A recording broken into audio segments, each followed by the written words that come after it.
Hello and welcome to Prime Property, your weekly real estate reckoner. I'm Nayantara Rai and this is what we have on the show today.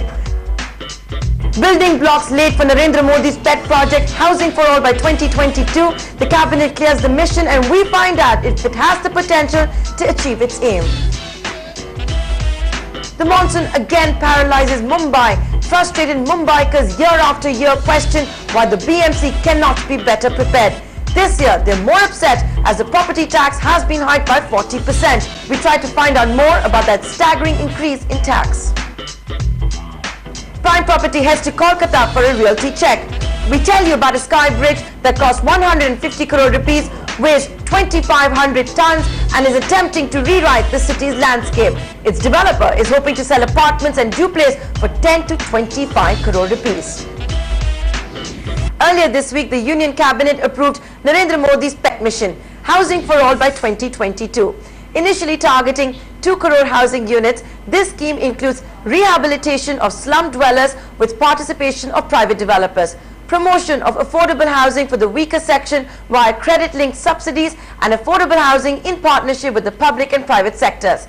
A central grant of 1 lakh rupees per house on an average will be available under the slum rehabilitation program, and state governments have been given the flexibility in deploying this grant to any slum rehabilitation project using land as a resource for providing houses to the slum dwellers. As for the interest subvention, the cabinet decided to provide interest subsidy of 6.5% on housing loans for up to 15 years for these two categories: the economically weaker section or the EWS and the low income groups or LIG. The subsidy payout on net present value or NPV basis works out to be 2.3 lakh rupees a house for both of those categories. The 6.5% interest subsidy payout has been increased from the earlier 5%. The definition of EWS and LIG has also been changed. Those earning up to 3 lakh rupees annually will now be defined as EWS, and that marks a threefold high from the earlier definition of an annual income of 1 lakh rupees. The income group defining LIG has also been increased 3 times to up to 6 lakh rupees. And in a bid to empower women, houses constructed under the mission would be allotted in the name of the female head of the households, otherwise in the joint name of the male head of the household and his wife. So can India achieve housing for all by 2022? According to KPMG, India needs 11 crore dwelling units by 2022 with an investment of more than $2 trillion. That works out to be a jaw-dropping $250 to $260 billion annually till 2022. But like we told you, the government's mission is currently not targeting to build the entire 11 crore units, but 2 crores to begin with. How feasible is that? I reached out for answers. Well, I think it's a very, very good initiative by the government to enable the buyer of affordable housing and EWS housing to actually purchase that house that he always wanted to buy. So this is the first step in a larger picture. A lot more needs to be done, and well, I think this will make some difference to the market, but like I said, a lot more needs to be done. Mr. Anand, the cabinet has also redefined EWS and LIG. It's increased the income group, defining these two categories by threefold. Is it now in line with realities? Yes, because it is, but like if you notice, in a metro, if you look at a family income for an LIG, and if it's a member of 5 people, then the income of 6 lakhs is too less per annum, because in a metro or in a bigger city like Delhi or Mumbai, the income levels could be higher. So this needs to be re-looked at, because otherwise, a lot of people who would be otherwise having a desire to buy this LIG house would not fit into this category. Okay, so you don't think that the definition of EWS and LIG is still very realistic. Now, the Reserve Bank last year had classified affordable housing as infrastructure and said it's a priority sector.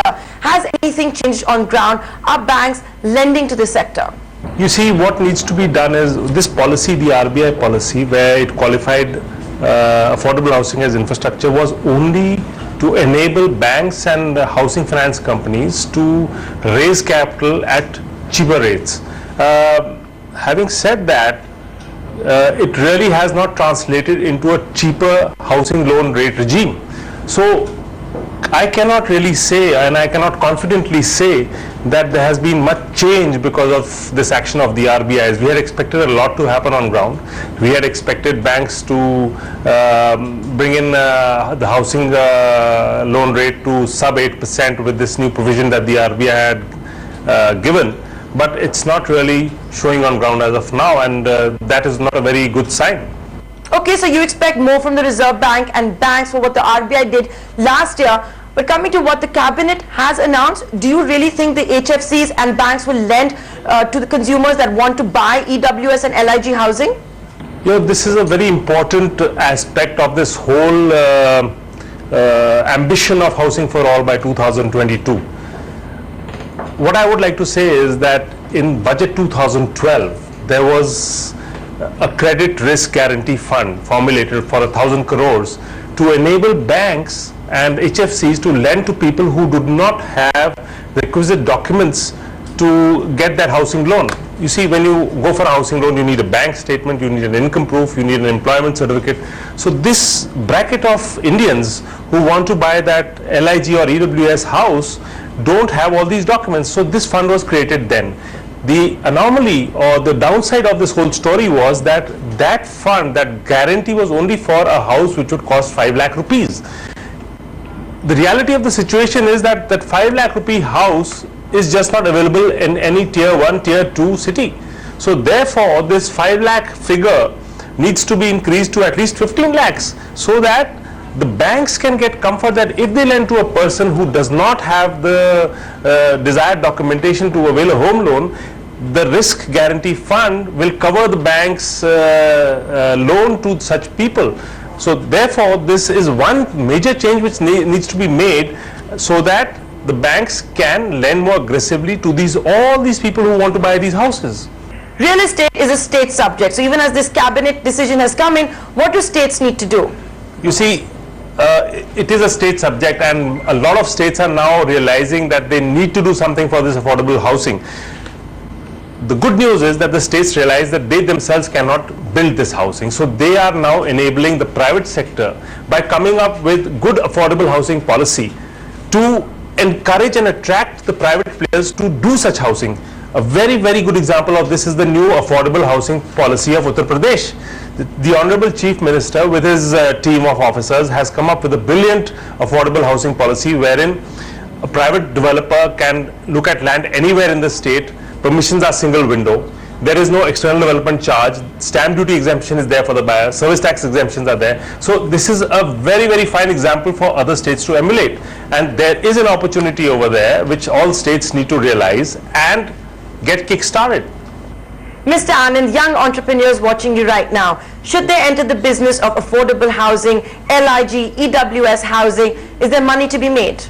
Absolutely. My advice to the youngsters who are watching this show is that this is a great, great opportunity. Just look at the numbers. 6 crores is what the government has actually declared, but actually the Prime Minister says it's 11 crore houses need to be built in the next 7 years. I don't say 7 years, maybe the next 10 years. But the kind of numbers we are talking here actually makes a very, very stable business model. And if you can learn to construct this house yourself, outsourcing construction will not do in this model. You need to have technology to do it quicker, cheaper, but you need to do it yourself. And if you can do that, it's a great opportunity. Go for it. This is the best time. The next decade is yours. Builders very often build EWS and LIG housing as part of the servant quarters. Is that trend going to continue? Because that is not what the government wants. That is not the sentiment behind the cabinet decision. No, I think that will continue, but that, like I said, is not enough. The quantum of that is very, very less. There has to be an aggressive step by the government to encourage the developers in the private sector to come up with bigger volumes in such EWS and LIG categories, to be more aggressive on supply side, and only then will we be able to achieve the dream of 2022 housing for all. Well, I guess only time will tell if all the stakeholders will get their act together to ensure there is housing for all by 2022. On that note, we're going to slip into a short break. On the other side, we're going to head to Mumbai. Property tax being hiked by 40%. Stay tuned.